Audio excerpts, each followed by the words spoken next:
Okay, good day guys, no? So ito nga guys, may video na sinesend yung customer sa atin, no? So ang washing machine niya guys, every time na naglalaba sila, kailangan niya pa guys dagdagan para umikot, no? So yan, no? So dagdagan niya pa ng tubig para umikot. Pero automatic yan guys, nakakabit sa puset, no? Ayaw niya umikot pag hindi siya dagdagan. So yun po ang problema nito, no? Kapag hindi nila dinadagdagan, ayaw umikot. Pero kapag dinagdagan guys, iikot naman siya, no? So yun, ito ang video na to ay sinend sa atin ng ating customer, no? Para ipakita na ito ang problema ng kanyang washing machine. So ayaw daw umikot kapag hindi nila dinadagdagan ng tubig, no? Pero kapag nadagdagan na siya guys, doon na siya umiikot, no? So yun po ang pinaka-issue niya talaga. So yan, dinadagdagan nila, 2 timba kulang pa, no? So dagdagan pa ulit para lang umikot, no? So lagi yan guys, kapag naglalaba sila, ganun lagi ang problema. So laging dagdag, no? Kahit naman malakas ang tubig sa kanila guys, pero kailangan pa nadagdagan ng tubig para lang magamit ang kanilang washing machine. So ang customer natin na to is nasa San Antonio, San Pedro, Laguna, no? So yun, sinend nila yung video.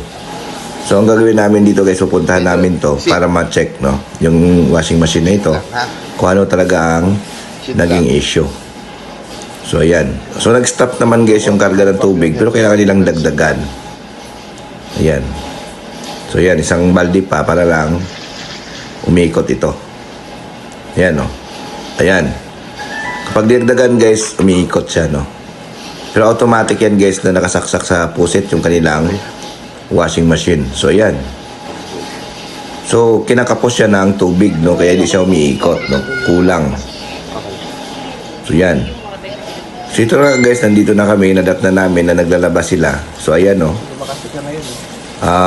Nagkakarga naman siya guys ng tubig, no. So ayan, ino-observe nga namin dito, inantay namin kasi nga nagkakarga naman siya ng tubig. Malakas, kung mapansin nyo, ayan guys, oh. Pero ito guys, yung portion na to, ito po ay rinse na, sa 13 na kasi to. So rinse mode na ito, no. So ayan. So ito guys, suminto rin, no, dinagdagan ng tubig saka pa umikot, no. So yun po ang naging issue nito, no. Kailangan mo pa siya dagdagan talaga para magtuloy siya ng ikot. Kasi ang mangyayari guys, mag-stop siya, mag-stop.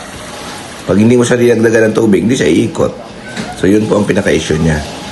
So yan. So ang gagawin namin dito guys, ang pinaka-una namin gawin dito, i-check namin yung pinaka-inlet valve motor nito. Tingnan natin kung buo pa ba or good lahat yung solenoid nito, no? So kailangan natin buksan yung dito sa likod para ma-check natin, no? So yan na nga guys, binubuksan na natin to para ma-check natin kung buo pa ba yung mga solenoid valve nito. So dito muna tayo step by step, no? So yan. So ito guys, yung solenoid valve dito, yun yung ating titingnan. Check natin yan guys. Kasi nga, ang pinaka-issue niya talaga, kahit hindi pa na yan na-meet yung pinaka-tubig, humihinto na yung pagkarga. Tapos hindi naman siya umiikot, no? So every time na naglalaba sila, ganon. Bantayan nila, dagdagan ng tubig para lang magtuloy. So ganon lang lagi ang kanilang ginagawa. So yan, alisin lang natin to guys para ma-check natin.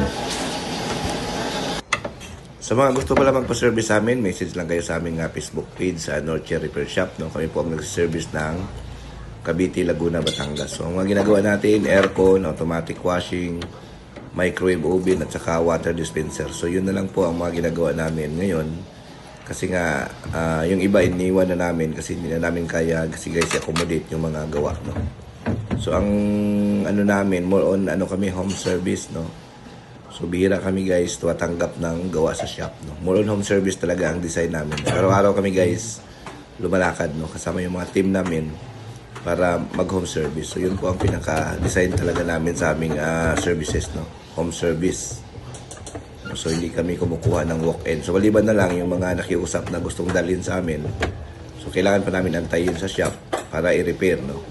So yun po. So siguro by later on, baka magkaroon na tayo ng walk-in, no, kung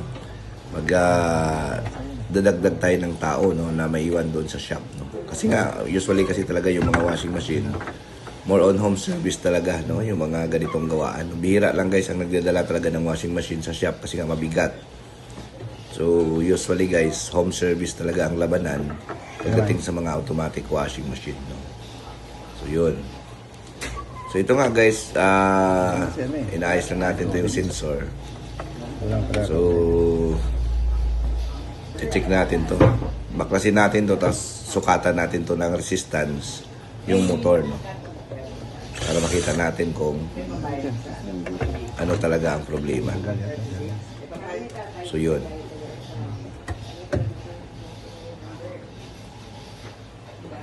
Baklasin natin guys, tapos gamitan natin ng tester, sukatin natin para makita natin kung bakit ayaw niyang makomplito yung tubig, no? Kung bakit. So ayan na nga guys, sukatan na natin. Ayan. Sukatin natin, no? Ayan. Ayan. Tingnan natin tong motor na to. Ayan. Ayan, kung mapansin nyo guys, isang motor walang reading. Yung sa gitna, ayan, 5 kilo ohms, good. 5 kilo ohms. So, isa talaga, wala, no?